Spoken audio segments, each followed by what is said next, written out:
Karibu kwenye Typhoon Film TZ. Hapa ndipo simulizi kali, drama zenye kugusa moyo na hadithi za maisha halisi huanzia. Kila simulizi linafunza, kila drama inaacha alama, na sisi tupo hapa kukusimulia. Kabla hujaendelea, tafadhali bonyeza subscribe, like, comment na share ili tuendelee kukuletea visa vipya kila wiki. Kipaji kikiwa na mpango, hakikosi mlango. Subscribe kwa mengi zaidi. Sasa tuanze simulizi letu la leo. Hii ni sehemu ya 4 ya stori ya Rais Jomo Kenyatta.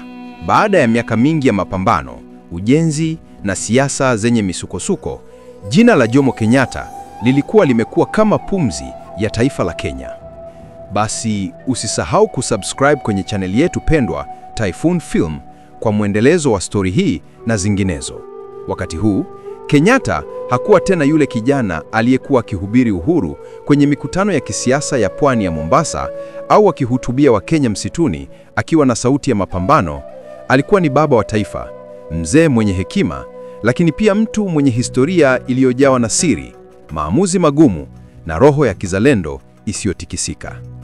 Maisha baada ya uhuru.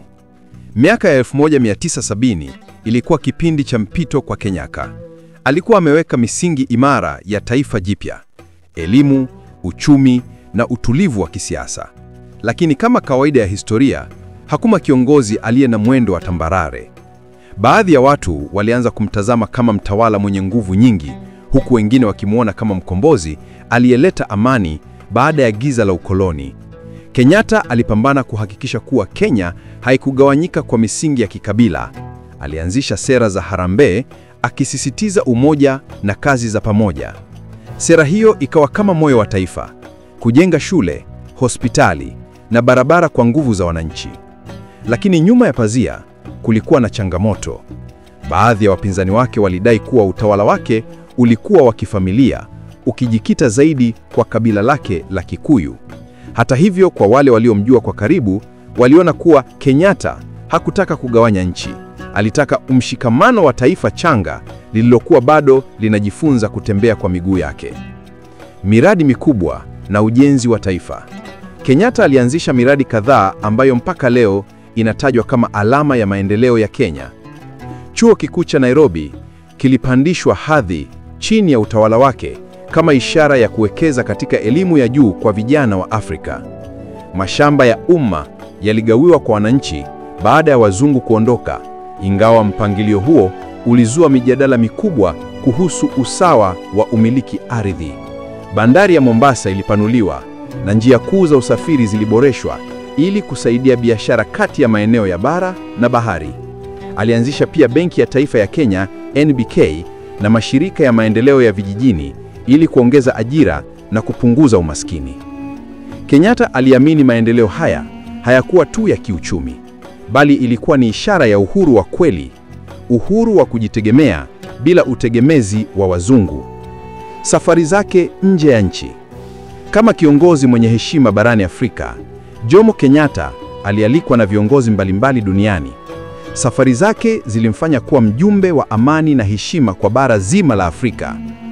Nchini Ghana, alikutana na Kwame Nkrumah, wakijadiliana kuhusu umoja wa Afrika na kuondoa mabaki ya ukoloni.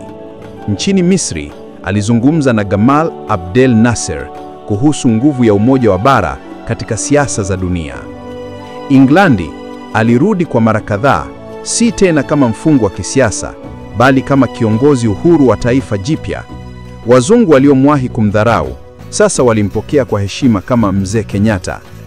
China na Japani, alitembelea kutafuta ushirikiano wa kimaendeleo, akihamasisha uwekezaji katika kilimo, teknolojia na elimu.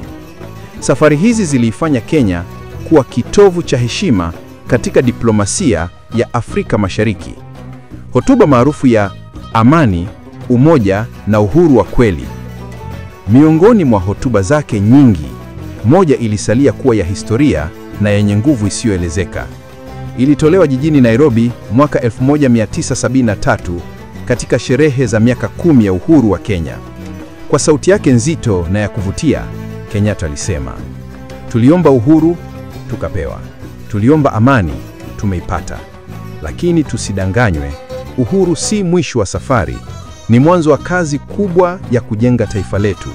Wale waliopigania uhuru hawakufanya hivyo ili tu tuwe uhuru kwa maneno, bali tuwe uhuru katika akili, uchumi na mioyo yetu. Nchi hii ni yetu sote, na yoyote atakayeigawa kwa ukikabila atakuwa adui wa Kenya. Maneno haya yalitikisa mioyo ya Wakenya.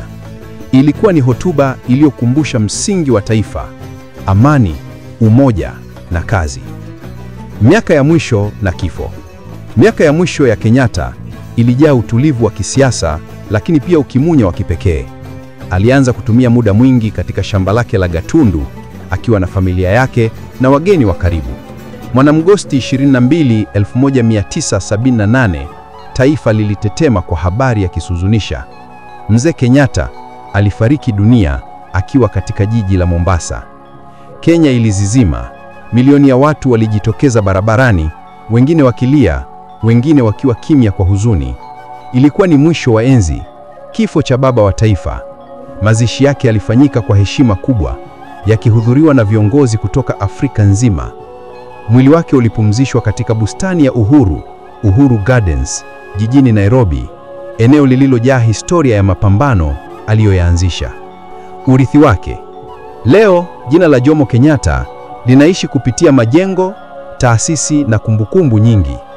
Chuo Kikuu cha Kenyatta, uwanja wa ndege wa kimataifa wa Jomo Kenyatta, sanamu ya Kenyatta katikati ya Nairobi, na zaidi ya yote, ndani ya mioyo ya Wakenya wanamkumbuka kama baba wa taifa, mpigania uhuru na alama ya kujitegemea. Ujumbe wa mwisho.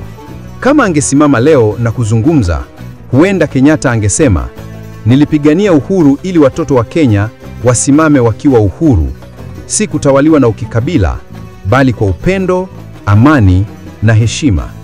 Uhuru wa kweli ni pale wapia kila Mkenya ana nafasi sawa ya kutimiza ndoto zake.